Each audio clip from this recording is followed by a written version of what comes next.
Shalom, shalom, shalom à vous, que Dieu vous bénisse. Je suis le prophète Idriss Michael, président fondateur du ministère prophétique La Puissance de la Résurrection. Bien-aimé dans le Seigneur, ce soir, je vais partager un court enseignement qui a pour thème comment détecter la présence d'un sorcier, la présence des œuvres de la sorcellerie dans notre vie. Comment détecter les œuvres de la sorcellerie dans notre vie, ou comment savoir que nous sommes sous l'influence des sorciers. Bien-aimé, tu peux être chrétien, tu peux aller à l'église, mais être sous l'influence des sorciers. Comment on peut détecter cela?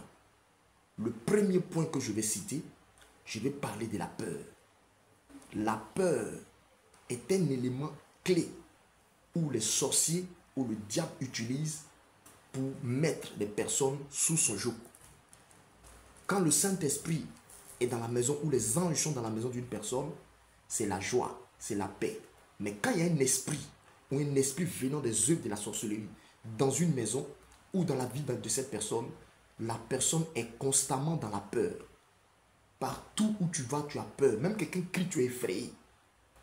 Même pendant que tu es en train de prier. Parce qu'il y a des personnes, il y a des chrétiens qui vivent ça en ce moment même.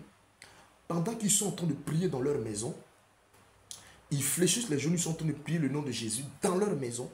Ils sentent comme s'il y a quelqu'un derrière eux. Ils sentent une présence. Lorsqu'ils ouvrent les yeux, qu'ils se retournent, ils ne voient personne. Mais ils sentent qu'il y a quelqu'un qui est là. Comment tu peux comprendre ça? Pendant que tu es en train de prier le nom de Jésus-Christ, tu sens une présence négative ou une énergie négative derrière toi. Mais tu ne vois pas la chose, mais tu sens une peur qui t'envahit pendant même la prière. C'est une œuvre de la sorcellerie. Des personnes aussi qui sont là, deux fois, qui entendent qu'on les appelle. On t'appelle, tu as bien entendu qu'on t'a appelé. Mais quand tu sors, que tu demandes, on dit non, on ne t'a pas appelé, on t'a pas appelé, tu es dépassé.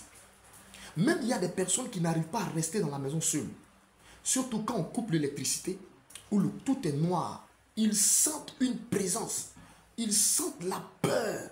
Ils ont peur de rester seuls. Parce qu'ils savent en l'intérieur d'eux-mêmes qu'il y a quelque chose, mais ils ne savent pas que c'est. Ils ne savent pas quoi. Ils ne savent pas qu'est-ce que c'est au juste.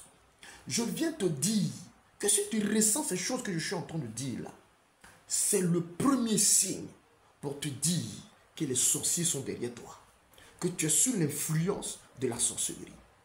Je viens te faire cette courte vidéo pour te parler de ça. Si tu ressens cela, cherche ta délivrance. Cherche à aller vers une personne qui est dans le domaine de la délivrance, qui va t'aider à te débarrasser de ces choses. Parce que tu ne peux pas rester dans Magnan et puis enlever Magnan. Il y a aussi des personnes qui sont tout le temps malades. Des personnes tout le temps, ceux qui ont palu, qui ont des infections, des problèmes de ventre, des problèmes tout le temps, des courbatures. Ce sont des signes de la présence des œuvres de la sorcellerie dans ta vie. Cherche à te délivrer de ces choses. Sinon, tu vas aller à l'église et il y a des choses que tu n'auras pas. Parce que c'est comme si tu es dans une prison spirituelle et tu n'es pas encore délivré.